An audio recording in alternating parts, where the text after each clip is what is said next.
Pessoal, para grande alegria, vamos começar então o nosso curso da Legislação Tributária Municipal ISS São Paulo.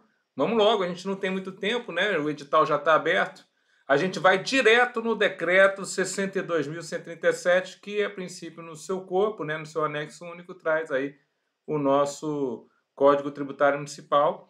E ele é de 2022, bastante recente, né? E a gente vai começar com essa primeira parte aqui, ó, que eu vou estudar com vocês. Então, a gente vai seguir literalmente o nosso conteúdo. Ó.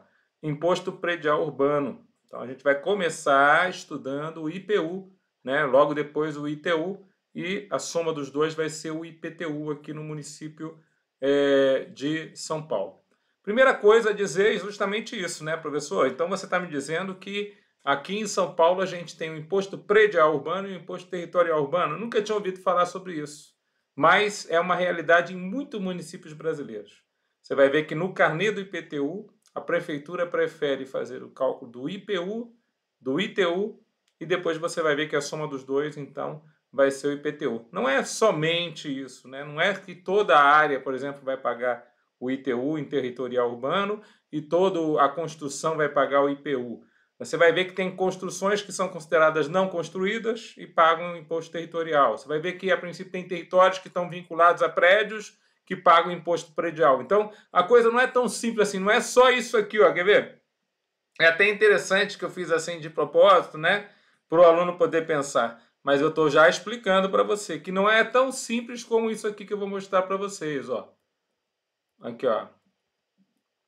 Não é tão simples assim, tá? Eu vou mostrar aqui para você poder entender, porque aí o aluno fica meio doido. Ó. Não é só imposto territorial urbano mais imposto predial urbano, entendeu? Não é isso que dá o IPTU. Como eu falei para vocês, tem terras que são consideradas junto a imóveis construídos que vão pagar o imposto predial. E tem prédios que a princípio estão em construção, estão em ruínas, não podem ser habitados, que vão pagar imposto territorial. Então não é tão simples assim, mas isso também faz parte de um futuro fiscal do município de São Paulo. Então você vai ter esse entendimento. Por favor, não deixem de assistir esta aula anterior que eu fiz especialmente para os meus alunos. Eu estou só mostrando aqui, né, o nosso quadro resumo da aula, que é o IPTU em toda a sua característica ali, ó, relacionada ao imposto predial e territorial urbano, né? Quer dizer, então a gente tem ali tudo para você poder estudar, né, o imposto predial e territorial urbano na parte geral, né? Falando dos tópicos principais, das hipóteses de incidência, das não incidências, da competência, né, do sujeito passivo, né? Então tem todas as informações ali relacionadas ao tributo que são importantes para a gente poder levar para a prova. A função social da propriedade urbana, né? Todas as situações relacionadas à progressividade. Então, a gente tem um resumão a respeito da matéria aqui com vocês, tá bom?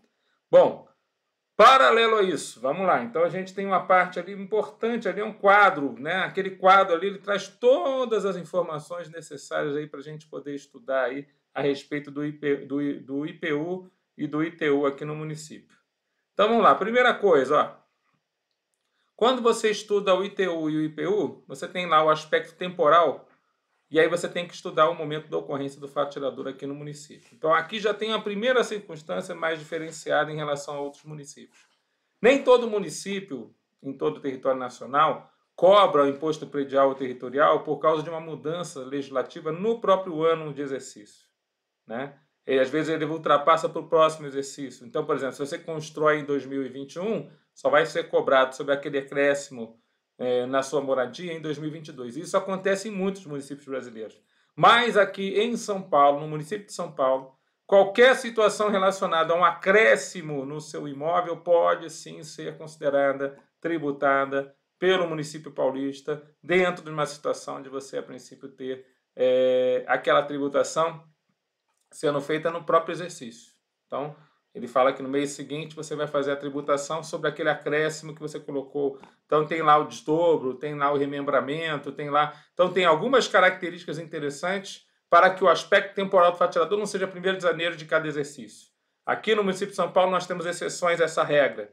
O que caracteriza uma determinada terra ser urbana ou ser rural? Então, isso é importante para a gente poder estudar aqui no município de São Paulo. O que é ser terra urbana? O que é ser terra rural?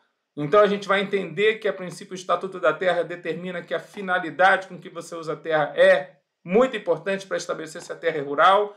O artigo 32, parágrafo 1º, lá do CTN, fala quais são as melhorias que, a princípio, seriam sendo mantidas pela prefeitura local ou sendo estabelecidas pela prefeitura, vai caracterizar aquela, né, 2 melhoramentos, vão caracterizar aquele terra como terra urbana, e justamente por causa disso nós temos um conflito de competência que vira e mexe, cai nas provas de concurso da área fiscal municipal, que é justamente o conflito de competência do ITR federal, porque é sobre terras rurais, e do IPTU municipal, que é sobre terra urbana. Então, quer dizer, esse conflito de competência é muito comum cair na prova, inclusive de direito tributário. As não incidências, né? Então, aqui, ó, as não incidências, então também são lembradas aqui para nós. A base de cálculo e a alíquota do tributo, né? Então, você vai ver que tem muita similaridade quando a gente fala do IPU e do ITU nesses tópicos aqui, né? Base de cálculo e alíquota, sujeito passivo, lançamento, descontos, isenções e remissões. Esse é o resumão do que, a princípio, né, nós teremos que estudar aqui com você a respeito do ITU e do IPU. Construções, cuidado. Tem alguns assuntos que demandam um certo cuidado. Construções feitas durante o ano, então isso tem a ver diretamente com o aspecto temporal do fato gerador. Então nós temos uma característica interessante aqui no município, e a gente vai ter que estudar juntos sobre essa circunstância. Construções que se consideram como não construídas, cai direto em prova isso aqui, né? Toda a prova de concurso da prefeitura, inclusive 2014, lá caiu de novo a questão, né? Então eles gostam desse tipo de assunto. Definições relacionadas ao nosso assunto, a gente vai ver mais adiante, né? A planta genérica de valores, que estabelece a base de cálculo do nosso tributo. O que é a planta genérica de valores? Imagina o mapa da cidade de São Paulo, gigantesca cidade de São Paulo. Imagine agora todas as ruas tendo uma numeração, e imagine agora que você vai saber o preço do metro quadrado de um terreno, né, dentro daquela rua. Então, quer dizer, isso para nós é a nossa PGV. Então, ela é o mapeamento de toda a cidade com preço de metro quadrado na frente de cada logradouro público, cada rua da cidade. Muito interessante. Aí você vai ter um preço de metro quadrado na Paulista, um preço de metro quadrado na Faria Lima e assim por diante. Né? Inscrição imobiliária, então, falando de obrigações acessórias, né? A mais importante delas é a inscrição cadastral do imóvel, então o imóvel tem uma inscrição imobiliária. Declaração de atividades imobiliárias, então nós temos a famosa DAI aqui no município, né? De São Paulo, onde você vai ter justamente informações sobre cada uma dessas obrigações acessórias. Então, se houver uma mudança no imóvel, se houver uma construção no imóvel, se houver uma demolição no imóvel, tudo isso tem que ter um preenchimento de uma DAI, uma declaração de atividades imobiliárias. E se é ou não previsto no município paulista o que nós chamamos do IPTU progressivo no tempo. IPTU progressivo no tempo. Então, também é outra circunstância muito importante aqui para que nós possamos estudar e levar para a prova, tá bom? Então, guardamos essas boas informações, temos essas boas informações, vamos agora, então, adentrar efetivamente no nosso imposto predial urbano e a gente fecha, então, o primeiro tópico aqui da nossa aula, tá bom? Fiquem com Deus e até a próxima.